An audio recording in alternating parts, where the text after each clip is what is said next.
남미에서 관광객들이 아주 많이 찾는 그 해변 도시 가운데 대표적인 그 해변 도시가 리우데자네이루라고 하는 해변 도시로 알려져 있습니다. 어떤 가난한 여인이 티네이저 딸과 함께 리우데자네이루 그 해변 도시에 좀 떨어진 시골 마을에 살고 있었습니다. 어느 날 이 티네이저 딸이 작은 메모지 하나를 남겨두고 집을 가출해서 리우데자네이루 해변 도시 다운타운으로 갔습니다. 집에 돌아와서 딸의 메모지를 발견한 이 여인이 가지고 있는 재산을 다 모아서 전단지를 만들기 시작했습니다. 자신의 사진을 앞에 싣고 뒤에는 문구 하나를 또 실어서 많은 전단지를 만들어냈습니다. 그리고 이제 리우데자네이루 해변 도시로 가서 딸을 찾기 위해서 호텔, 그리고 무비티어를, 그리고 나이트클럽,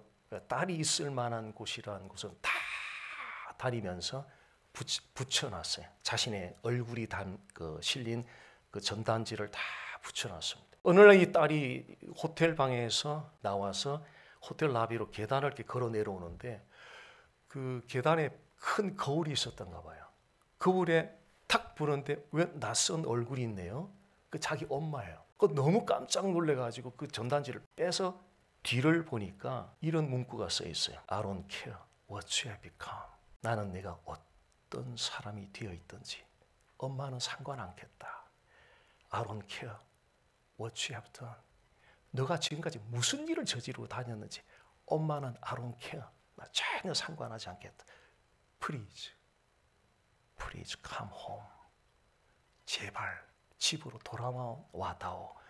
이 문구를 이 딸이 보게 되었다고 합니다. 모든 사람은 죄를 범함으로 영혼의 집, 즉 하나님을 떠났습니다. 그래서 모든 사람은, 모든 인류는 잃어버린 영혼들입니다. 그때부터 하나님께서는 이 잃어버린 영혼들을 다시 찾아오기 위해서 헤븐리 프로젝트, 하늘 프로젝트를 가동하기 시작했습니다. 그 하늘 프로젝트의 키워드가 있는데 그 키워드가 covenant, 언약입니다. 잃어버린 영혼들을 하나님께서 다시 데려오기 위해서 하나님이 하신 첫 번째 일은 바로 언약을 하시고, 그 언약하신 대로 언약을 이루어 가시고 또 언약을 성취하셨습니다. 오늘은 하늘 이 프로젝트가 완성되기까지 하나님께서 신실하게 시대마다 그 언약을 신실하게 이루어 가신 바로 그 모습을 함께 좀 살펴보려고 합니다. 인류 최초의 부부 아담과 하와가 하나님이 먹지 말라고 했던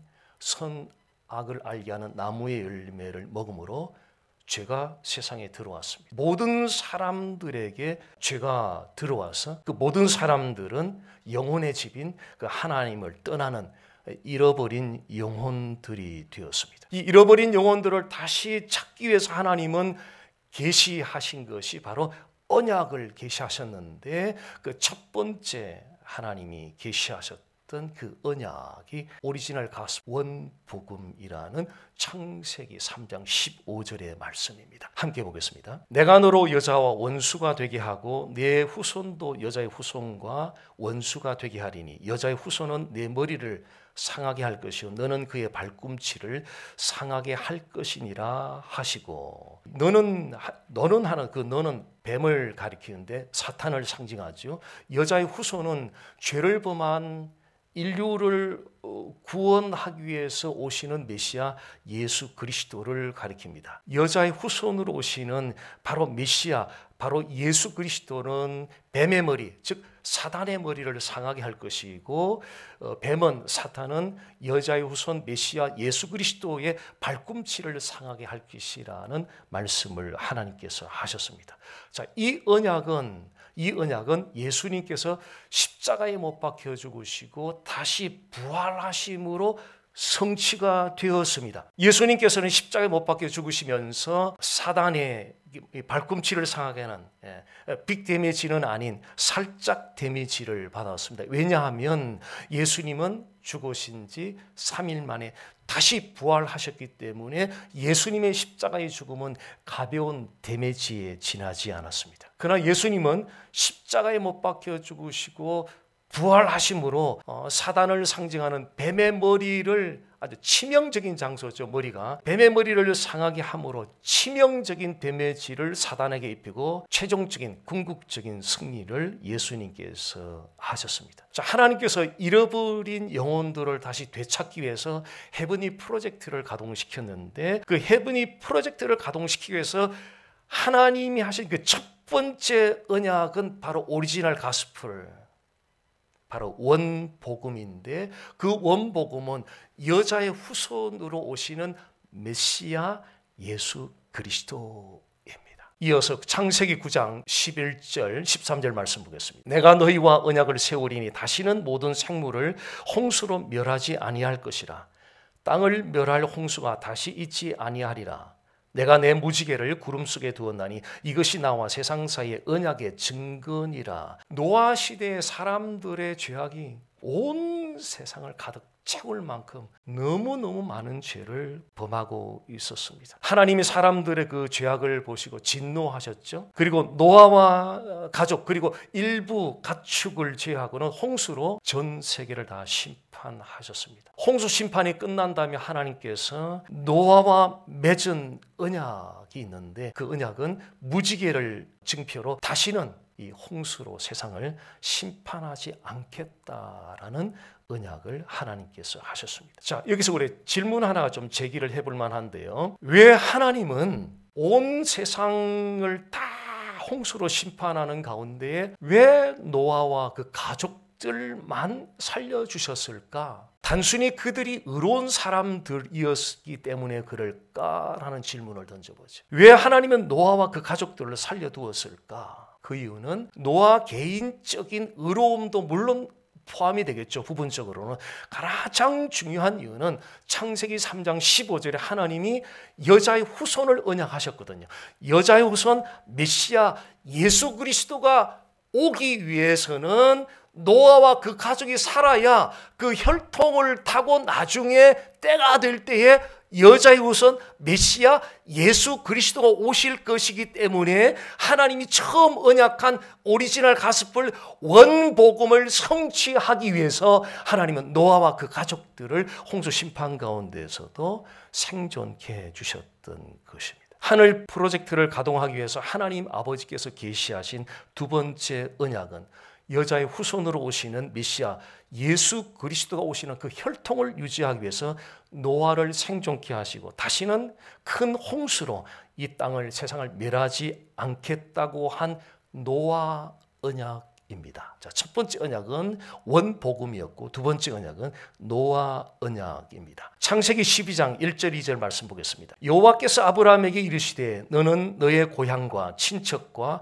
아버지의 집을 떠나 내가 네게 보여줄 땅으로 가라. 내가 너로 큰 민족을 이루고 네게 복을 주어 내 이름을 창대하게 하리니 너는 복이 될지라. 이 말씀에서 하나님은 아브라함으로 하여금 큰 민족을 이루게 하겠다는 언약을 하고 계십니다. 이 당시에는 아브라함이 나이도 물론 들었는데 자식이 없을 시절이거든요.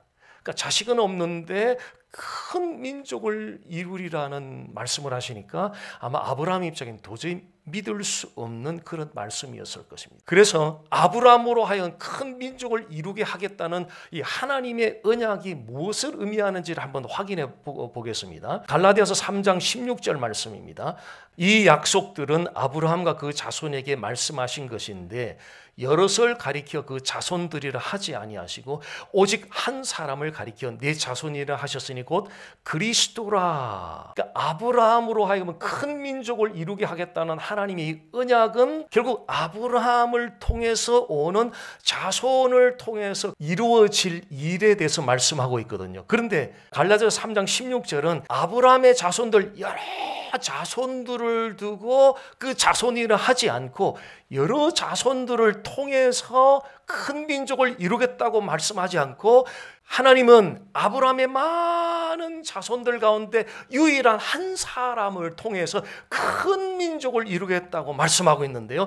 그 한 사람이 누구냐면은 그리스도니라. 갈라디아서 3장 16절에 한 사람을 가리켜 내 자손이라 하셨으니 내 씨라고 하였으니 곧 그리스도라. 그리스도라. 좀 수수께끼가 풀렸죠. 아브라함으로 하여금 큰 민족을 이루겠다고 하는 이 언약이 무엇을 의미하는지, 아브라함의 혈통을 타고 최종적으로 오시는 그 예수 그리스도가 바로 이 예수 그리스도를 통해서 수많은 사람들이 하나님께로 돌아오는 것이 곧 큰 민족을 이루는 것으로 지금 하나님께서 아브라함의 언약을 하셨던 거예요. 하늘 프로젝트를 가동하기 위해서 하나님 아버지께서 계시하신 세 번째 언약은 아브라함의 혈통을 따라 여자의 후손으로 오시는 메시아 예수 그리스도를 통하여 수많은 사람들이 하나님께로 돌아오는 것입니다. 자, 다음으로 출애굽기 20장 3절에 17절을 제가 간단하게 좀 요약을 하겠습니다.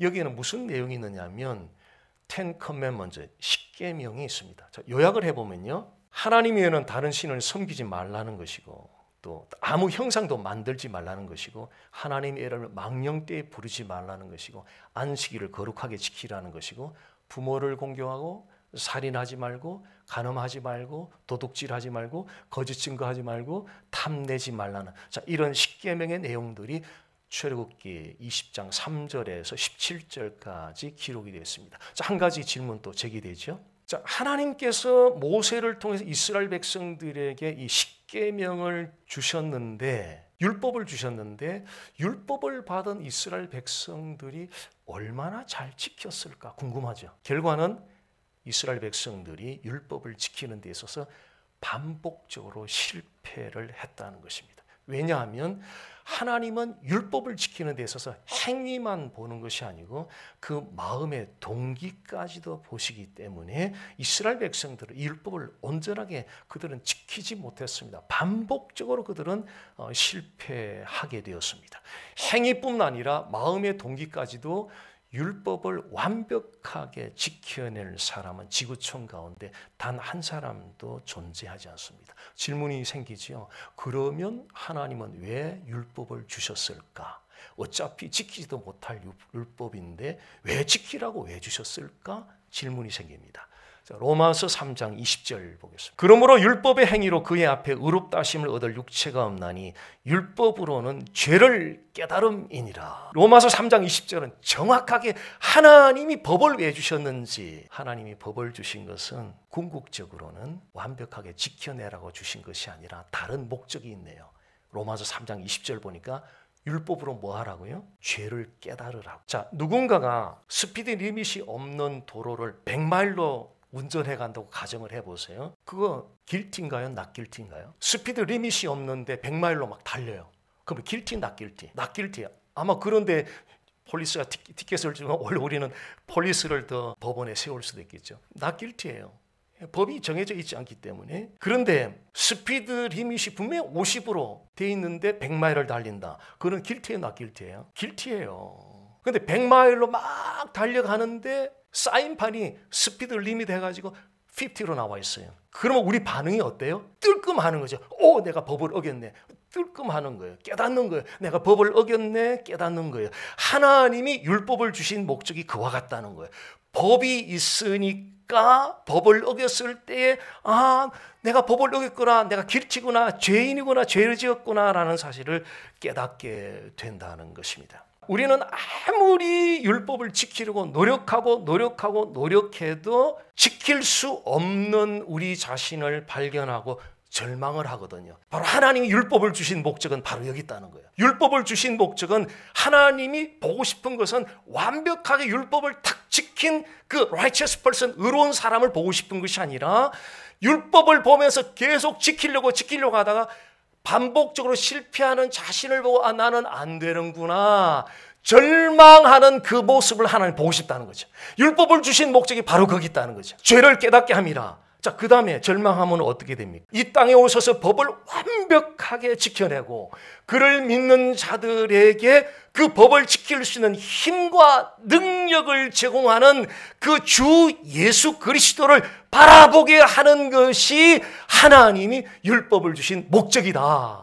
자, 하늘 프로젝트를 가동하기 위해서 하나님 아버지께서 계시하신 네 번째 언약은 십계명의 율법을 주신 시내산 언약으로 스스로는 율법을 지킬 수 없다고 절망하게 하고 하나님이 보고 싶은 인간에게 가장 가장 아름다운 모습은 나는 할 수 없네, 안 되네, 절망하는 바로 그 모습을 하나님은 가장 보고 싶어합니다. 율법을 완전케 하기 위해서 오신 여자의 후손 메시아 예수 그리스도를 통해서 바로 그 지킬 수 없는 율법을 그리스도를 통해서 지켜지게 하도록 하는, 이것이 바로 네 번째 언약, 신의 산 언약입니다. 자, 간단히 다시 여기까지 요약하면요, 처음에 계시한 원복음의 주인공은 여자의 후손 메시아 예수 그리스도, 그 다음에 노아 언약도 노아와 그 가족을 살려준 목적 또한 원복음에서 계시한 여자의 후손 메시아 예수 그리스도의 그 혈통을 이어가야 되기 때문에 노아와 그 가족들을 살려주었고요. 그 다음에 아브라함의 언약, 아브라함으로 말미암아 큰 민족을 이루겠다고 하는 그 언약은 장래에 한 사람, 그 자손들 가운데 한 사람 그리스도가 오셔서 그리스도를 믿는 사람들을 통해서 마치 큰 나라를 이루되 수많은 사람들이 하나님께로 돌아오는 바로 그 언약. 그래서 아브라함의 언약도 원복음에서 선언했던 여자의 후손 메시아 예수 그리스도를 계속 조명하고 있고, 신의 산 언약, 율법을 주신 목적 또한 율법을 완벽하게 지켜내라고 주신 것이 아니라 한번 봐봐, 다만 너가 하고 있는 게 죄인 줄을 깨달아. 그러나 너는 스스로는 절대 율법 못 지켜. 그래서 내가 세이비얼, 구세주를 보내주는 거야. 그래서 율법 또한 원복음이 말하고 있는 여자의 후손 메시아 예수 그리스도를 조명하기 위해서 하나님이 모세를 통해 이스라엘 백성과 맺었던 바로 그 언약이 바로 신의 산 언약이다.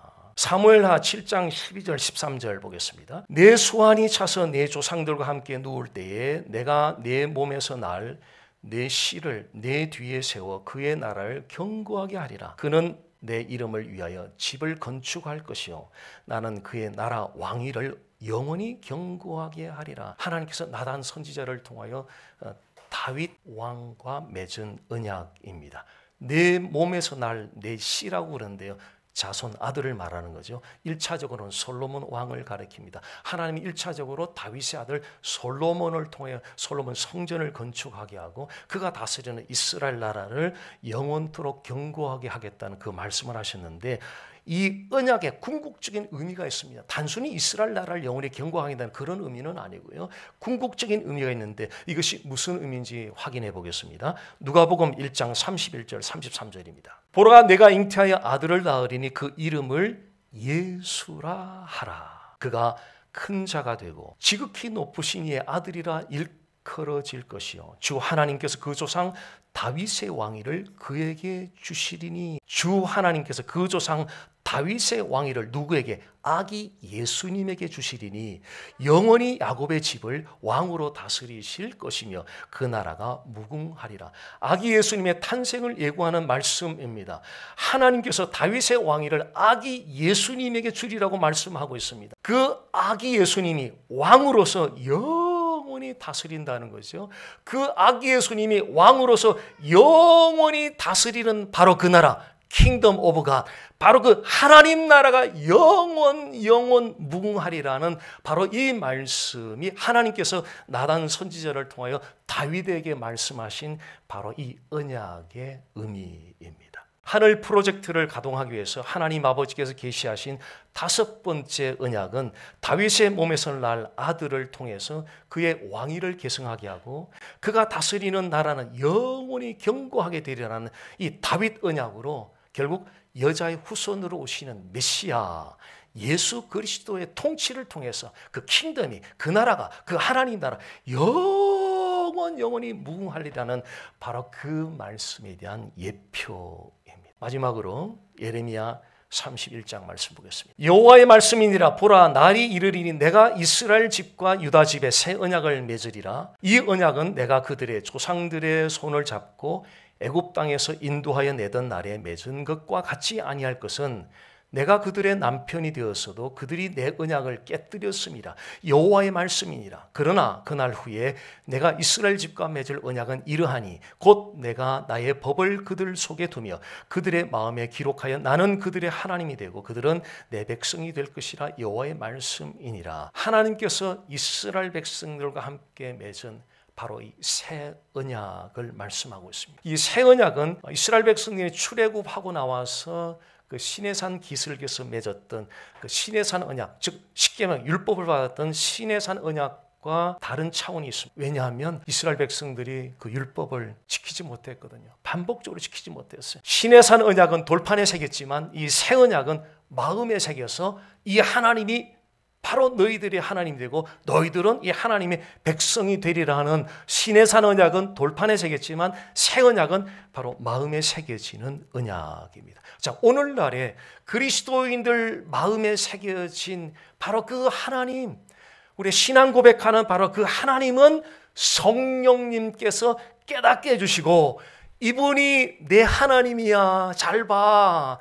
이분이 내 하나님이야. The Lord Jesus Christ, 예수 그리스도가 너 하나님이란다. 너의 구주란다. 하는 것을 깨닫게 해주시고 신앙으로 고백하게 하신 분이 홀리 스피릿, 성령님이십니다. 자, 하늘 프로젝트를 가동하기 위해서 하나님 아버지께서 계시하신 6번째 언약은 새 언약이라고 불리는 것으로 마음에, 이 언약을 마음에 새겨서 하나님이 그를 믿는 자들이 하나님이 되고 그들은 하나님의 백성이 되리라는 말씀입니다. 성령께서 여자의 후손으로 오시는 메시아 예수 그리스도가 그들의 하나님이 되고 그들은 그분의 백성이 된다는 것을 마음에 새겨서 고백하게 되는 것, 이것이 바로 새 언약, 이것이 바로 에르미야를 통해서 전해진 바로 새 언약의 내용입니다. 브라질의 리우데자네이루 해변 도시로 가출해 나갔던 티네이저 딸, 그 딸을 다시 집으로 돌아오도록 하기 위해서 자기가 가지고 있는 재산을 다 투자해서 많은 수량의 전단지를 만들어서 딸을 찾아 나섰습니다. 딸을 찾아 나서는 이 여인을 한번 상상할 수 있겠습니까? 저희 친구가 한 6개월 전에 하나님 품에 갔는데요. 22년 전에 유치원 다니던 딸을 잃어버리고 22년간 저는 중간에 10년 뒤에 저쯤 되면 이제 포기할 만도 하지, 근데 죽기 전까지 포기를 안 하더라고요. 죽기 전까지 포기를 안 하더라고요. 22년간 그 딸을 찾아서 대한민국 전국 방방곡곡, 거기는 어떤 뭐 특별한 효과적인 방법을 찾는 게 아니라 아버지니까 딸을 찾는데 효과가 이런 생각이 아니라 딸을 찾을 수만 있다. 걸어도 가고 자전거로도 가고 비행기로 가고 버스로도 가고 딸을 찾을 수만 있다면 아마 리우데자네이루 해변 도시로 가출한 딸을 찾아 나선 이 엄마가 그런 마음이 아니었을까 싶습니다. 죄로 말미암아 우리 모두는 영혼의 집이었던 여호와 하나님을 떠난 잃어버린 영혼들이었습니다. 지금도 잃어버린 영혼들이 수없이 많이 있습니다. 하나님은 그들을 다시 찾기 위해서, 아버지께서 그 자식들을 다시 찾기 위해서 하나님은 언약, 커버넌트라고 하는 헤븐리 프로젝트를 가동시켰는데 그 커버넌트의 키워드가 바로 여자의 후손 메시아 예수 그리스도입니다. That's why Jesus on every page. That's why Jesus on every page. 성탄은 하나님이 언약하신 대로 하나님의 때에 여자의 후손 메시아 예수 그리스도가 탄생하심을 선포하고 기뻐하고 감사하고 찬양하는 절기가 바로 성탄절 절기입니다. 성탄은 하나님께서 예수 그리스도를 보내셔서 우리로 하여금 그를 믿게 한 목적, 왜 나를 예수 믿게 하였는가 하는 그 목적, 하나님께서 이 땅에 지구촌 가운데 수많은 그리스도의 몸인 로컬 처치들이 있는데 하나님이 그 로컬 처치들을 세우신 목적, 그 목적이 무엇인가를 다시 생각하게 하고 다시 바라보게 하는 절기가 성탄절 절기입니다. 그 목적은 다시 오실 세컨 카밍에 오시는 예수 그리스도, 그때까지 잃어버린 자식들을 찾아서 너는 가서 하늘과 땅의 권세를 가진 이께서 명령하시기를 너는 가서 이게 권위가 없는 사람이 말하면 안 가도 좋겠는데 하늘과 땅의 권세를 가진 분에 대한 인식이 안 되니까 이 오더가 이그노를 되는 수많은 사람들을 보면서 과연 이 오더를 누가 하고 있는가? 하늘과 땅의 권세를 가지시는 유일한 한 분, 최고의 권세, 최고의 오토리티, 그분은 바로 하나님이시. 하나님이 명령, 누구에게? 너에게. 너는 가서 go and make disciples of all the nations. 그 목적은 나를 성탄절은 찬양하고 갖다 타고 화려하게 장식하는 데 있는 것이 아니라 나를 왜 구원해 주셨지? 교회는 왜 있어야 되지? 교회 왜 개척해야 되지라고 하는 목적을 다시 상기하고 바라보는 절기, 그 절기가 성탄절 절기입니다.